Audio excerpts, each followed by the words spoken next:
Here we have the Matlab program with the lax method to solve the advection equation. Again, for a particular case, we are going to consider again the square wave test, the same test as we consider for the explicit FTCS method.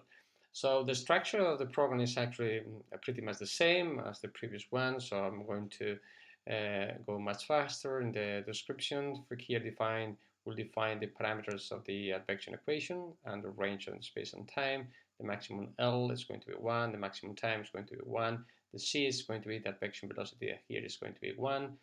Then we have some parameters that we need for implement the lax equation, the number of time steps that here we are going to consider 300. Then we define the time step, which is the maximum time over nt.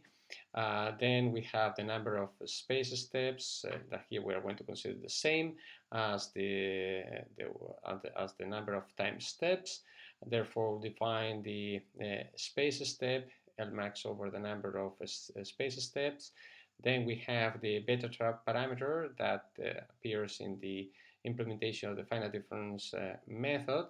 It's important to remember that in the lax method it's stable actually when this beta parameter is lower or equal than 1/2, but it gets diffused because remember that this finite difference implementation is not consistent with the advection equation, and it becomes diffused when this b parameter is lower than 1/2. So it will just become consistent and will reach the exact solution when the b parameter is just equal to 1/2. So in this case, actually, as the parameters we're considering here, as you can see that as we are considering the same number of time steps and space steps, then dx and dt are going to be the same. So just considering this number of time and space steps, we have that the parameter is just fixed in order to have the 1/2 value, so that we should get the correct result. Then again, we are going to define here the initial condition, and this is the initial condition for the U function. So we are going to consider wavefront. And this wavefront will be settled at the half position. So here we're defining here the values of the U function initially. Again, I will be the index for the space. Here we also define the vector x that due to the discretization we just have some definite values. After this we have the boundary conditions, and the boundary conditions are the value of the U function that is taken at the boundaries at any time. So that's in here we have the k parameters, the one that we are using to fix the time, and that one will run from 1 to the maximum index will be nt plus 1. So in this case, again, the boundary conditions will be the one on the left, so the one corresponding to the space index 1 for any time will be 1, and the one on the right, the one corresponding to the space index nx plus 1 for any time will be 0. At the same time, we also define the time vector. And here we have the implementation of the lax method, and for that we have to do again 2 loops. One is for the time loop and the other is one for the space loop, and this is the implementation of the lax method. And after these 2 loops, we are defining the value of the U function at all the points in the mesh that we have defined previously. So here what we can do is just consider a graphical representation in order to see the evolution of the wave, and we are going to do that at different times.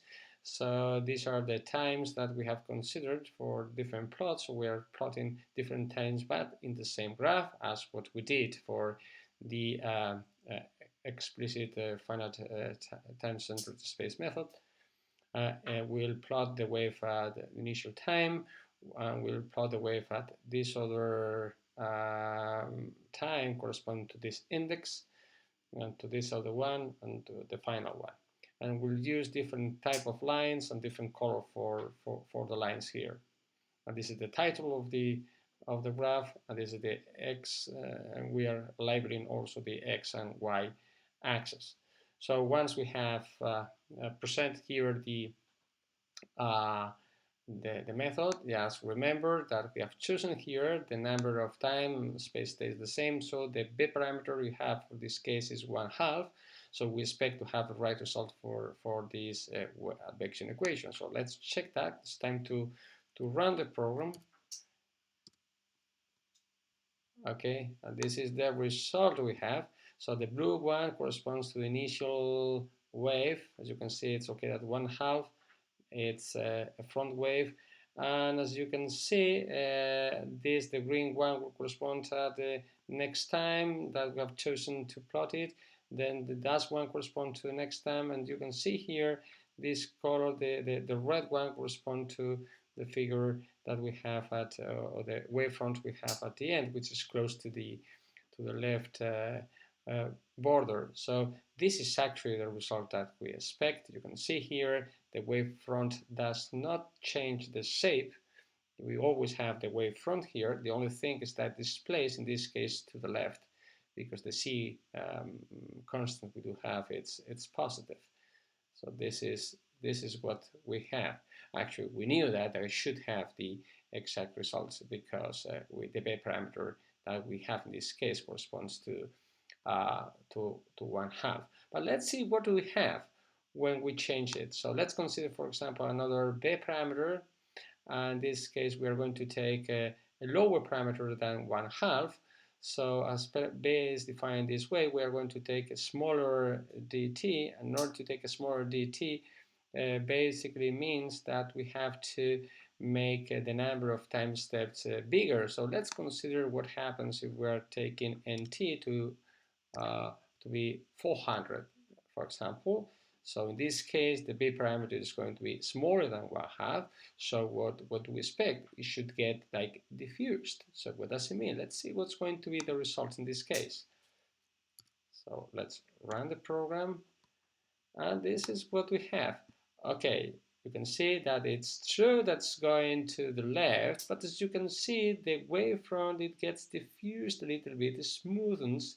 You can clearly see that here on this intermediate time. You can see that there is not such as sharp as this one, as because of the smoothness. You can see because of the presence of this conductive equation, the diffusion component in the implementation. As remember that for b parameters which are lower than 1/2, what happens is that the method is not consistent, and basically we are having the numerical or the finite difference implementation of another equation that contains a diffusion term, and that's why besides having the wave going to the left and displacing to the wave to the left, you also have that's becoming diffusive. And let's see what happens now when the b parameter is higher than 1/2. So in order to be higher than 1/2, so what we are going to make, we're going to make the number of nt, not in case if it's 300, it's going to be the same. So we're going to make a little bit smaller, just a little bit smaller than 300. Let's take 290. So in this case, it's very close to 1/2 the b parameter, but a bit smaller than that. And let's see what kind of result do we have. Let's run the program again with the b parameter now higher than 1/2. And let's see what happens. We know that it's actually going to be unstable, but let's see what kind of instability do we have now. Okay, this is what we have. You can see that at different times. You can see a time closer to the initial point. You can see that already the wavefront appears these peaks here, and at this intermediate time, you can see that becomes the instability becomes much larger.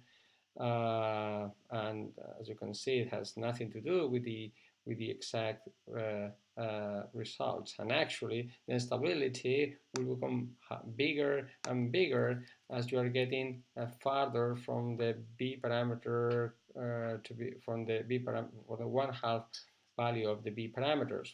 For example, let's consider nt to be 200. So in this case, the b parameter is going to be much higher than 1/2. And let's see what kind of results do we have. Oh, in this case, can you see the result? It's getting huge instabilities here. Consider, let's look at the value you have here in the y-axis corresponding to the amplitude. It's given enormous, huge, because of the instability present in the method. So what happens with this method is that you have to be very, it doesn't give you flexibility in choosing the values of delta x and delta t. So in this case, actually, considering the c value it's actually 1, they have to be the same in order the program to be not only stable but consistent.